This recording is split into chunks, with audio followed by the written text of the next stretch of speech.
जैसा कि आप जानते हैं कि NNDA, FBR, कस्टम्स ने असिस्टेंट सुपरवाइज़र और RPM का मेरिट लिस्ट यानी shortlisted candidates for the interview publish कर दिया है, लेकिन उन्होंने पूरी लिस्ट दी है जिसमें प्रोविंस वाइज नहीं है। हमने इस वीडियो में आपके लिए ये लिस्ट प्रोविंस वाइज डिवाइड की है, जिससे आपको अपने प्रोविंस का आइडिया हो सकता है कि आपके प्रोविंस से कौन कौन से और कितने कैंडिडेट्स कॉल किए गए हैं। इस वीडियो में हम इसके अलावा इंटरव्यू के बारे में डिस्कस करेंगे और जो जॉब ड्यूटीज़ हैं, जॉब रिस्पॉन्सिबिलिटीज़ हैं RPM ऑपरेटर की, वो भी हम डिस्कस करेंगे। सबसे पहले जो लिस्ट है आपके सामने, ये है पंजाब RPM।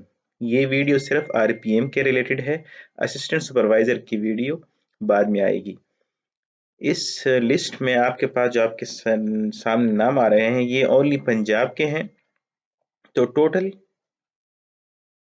182 कैंडिडेट्स पंजाब से शॉर्टलिस्ट हुए हैं इंटरव्यू के लिए, RPM ऑपरेटर के इंटरव्यू के लिए। दूसरी लिस्ट हमारे पास है KPK की। इसमें हमारे पास टोटल कैंडिडेट्स हैं 96 कैंडिडेट्स। KPK की मेरे ख्याल से हेडक्वार्टर इस्लामाबाद में एक पोस्ट है जिसके अगेंस्ट 5 बंदे शॉर्टलिस्ट हुए होंगे, और इसके अलावा रीजनल पेशावर सेंटर में इनके टोटल 3 सीट्स हैं। तो उसमें से भी 15, सॉरी ये मैं असिस्टेंट सुपरवाइज़र की बता रहा हूँ, इनके टोटल 18 सीट्स हैं रीजनल पेशावर में। तो उसके हवाले से भी मतलब पर सीट 5 कैंडिडेट्स शॉर्टलिस्ट हुए होंगे, और यूं ये टोटल कैंडिडेट्स 96 बनते हैं। अच्छा, RPM सिंध जो है, इनका मुझे आइडिया सिंध अर्बन और रूरल का नहीं हुआ, तो इसलिए मैंने एक कंप्लीट कंबाइन लिस्ट बनाई है RPM Sindh urban and Sindh rural. तो ये कैंडिडेट्स टोटल 286 बनते हैं। ये जो मैंने डिवीजन की है प्रोविंशियल वाइज, ये मैंने CNIC के बेस पर किए हैं। ये भी पॉसिबिलिटी है कि एक कुछ बंदे ऐसे हों जो कि सिंध के हों, उन्होंने CNIC बलूचिस्तान से बनवाया हो, या KPK के हो, उन्होंने सिंध से बनवाया हो। तो वो एक रेयर केस है, और मैक्सिमम 4-5 कैंडिडेट्स ऐसे हो सकते हैं, बाकी इससे ज़्यादा मेरा नहीं ख्याल के होंगे। इसलिए ये लिस्ट आप फाइनली समझें। इसके अलावा बलूचिस्तान के लिए टोटल 91 कैंडिडेट्स शॉर्टलिस्ट हुए हैं। ये लिस्ट आपके सामने है, आप देख सकते हैं, ये 91 है। इसी तरह ICT में है, यानी इस्लामाबाद में टोटल 24 कैंडिडेट्स शॉर्टलिस्ट हुए हैं, और AJK से भी 4 हैं, और गिलगित बल्तिस्तान से भी RPM के 4 कैंडिडेट्स हैं। चलिए आइए आप डिस्कस करते हैं इंटरव्यू के बारे में। जो RPM ऑपरेटर है, इसके ऊपर कस्टम एक्ट के ये वाले सेक्शंस इम्प्लीमेंटेड है। अगर ये सेक्शंस कोई पढ़ना चाहता है तो वो नेट से कस्टम एक्ट 1969 डाउनलोड करके ये वाले सेक्शंस रीड आउट कर सकता है। They are very simple. अब इसके अलावा हमारे पास इंटरव्यू टिप्स हैं as per federal recruitment rules 2014।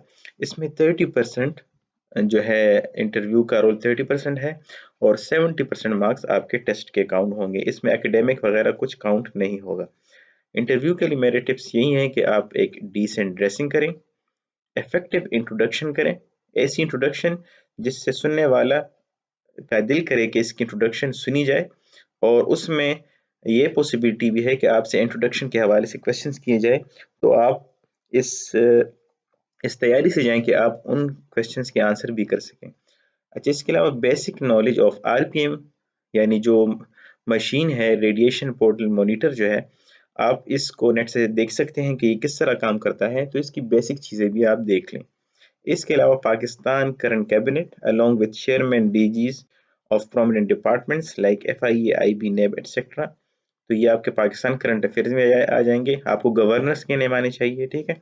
और आपको जो अपकमिंग इलेक्शन है, उस वक्त तो खैर मेरे ख्याल से इलेक्शन हो चुका होगा, तो आपको इलेक्शन के बारे में भी इन्फो होनी चाहिए। और 5 पॉइंट है करंट अफेयर्स।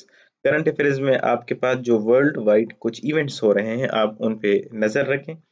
अभी जिस तरह फ़लस्तीन इसराइल की जंग चल रही है तो आपको उसके हवाले से आइडिया होना चाहिए। उसके अलावा आपको ये भी पता होना चाहिए कि पाकिस्तान का स्टांस इस बारे में क्या है। इसके अलावा बेसिक फार्मूलाज ऑफ फिज़िक्स आप देख लें, क्योंकि आपकी लिए जो रिक्वायरमेंट थी वो एफएससी प्री इंजीनियरिंग थी, इसलिए आपको फिज़िक्स के बेसिक्स एफएससी लेवल के वो आने चाहिए। इसके बाद हम डिस्कस करते हैं कि ये आरपीएम ऑपरेटर करेगा क्या। तो ये अनऑफिशियल है, जो आपके सामने पिक्चर है ये आरपीएम मशीन है, यानी आरपीएम रेडिएशन पोर्टल मॉनिटर है। इसके साथ एक कंप्यूटर लगा होगा जिससे ये जब गाड़ी गुजरती है उसे स्कैन किया जाता है।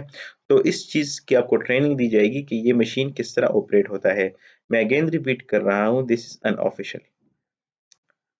ये मैं आपको 2-3 पिक्चर्स दिखा देता हूँ, आपकी स्क्रीन के सामने है इस तरह के, ताकि ये गाड़ी को पूरी तरह स्कैन कर सके, क्योंकि एफबीआर का काम यही है, कस्टम्स का काम यही है। तो इस मशीन की ऑपरेशन आपको सिखाई जाएगी, आपको ट्रेनिंग दी जाएगी, इसकी जो बेसिक मेंटेनेंस है वो आपको सिखाई जाएगी, और इसीलिए आपसे टेक्निकल डिग्री मांगी गई है एफएससी प्री इंजीनियरिंग, ताकि आप इस कैपेबल हो कि इसमें अगर कोई थोड़ी सी बहुत मेंटेनेंस करनी हो या चलाना हो तो आप इसे ऑपरेट कर सकें। तो डियर कैंडिडेट्स, हमारी तरफ से इस वीडियो में इतना ही। नेक्स्ट वीडियो हम असिस्टेंट सुपरवाइजर की बनाएंगे इंशाल्लाह, जिसमें हम आपको प्रोविंशियल वाइज लिस्ट शेयर करेंगे और उसके अलावा आपको मज़ीद ड्यूटीज़ के हवाले से बताएंगे।